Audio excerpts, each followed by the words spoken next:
रमामाता नगरमध्ये बेकायदेशीर गॅस सिलेंडरचा 34,420 साठा जप्त करण्यात आला। तर एकावर सांगली शहर पोलीस ठाण्यात गुन्हा दाखल करण्यात आला आहे।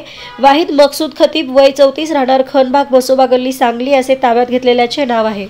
संशयित आरोपी याने वसंत बाळू मोहिते राहणार गारपीट चौकाजवळील माने गल्ली काळे प्लॉट रमामाता नगर सांगली यांच्या मालकीची खोली भाड्याने घेऊन त्या खोलीमध्ये बेकायदेशीर गॅस सिलेंडरचा साठा करून बेकायदेशीररित्या गॅस रिफिलिंग करत आहे अशी माहिती सांगली शहर पोलिसांना मिळाली असता पोलिसांनी 19 एप्रिल रोजी रात्री 8:15 वाजण्याच्या पोलिसांनी सदर ठिकाणी छापा मारला।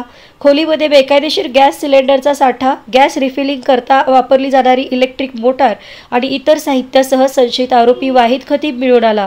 पोलिसांनी त्यास मुद्देमालासह ताब्यात घेतले। त्याच्या विरोधात पोलीस शिपाई सोमनाथ पतंगे यांनी फिर्याद दिली। त्यानुसार वाहिद याच्यावर सांगली शहर पोलीस ठाण्यामध्ये 21 एप्रिल रोजी रात्री 12:15 वाजता अत्यावश्यक वस्तू कायदा 1995 चे कलम 3-7 सह भारतीय न्याय संहिता कलम 289-290 प्रमाणे गुन्हा दाखल केला आहे।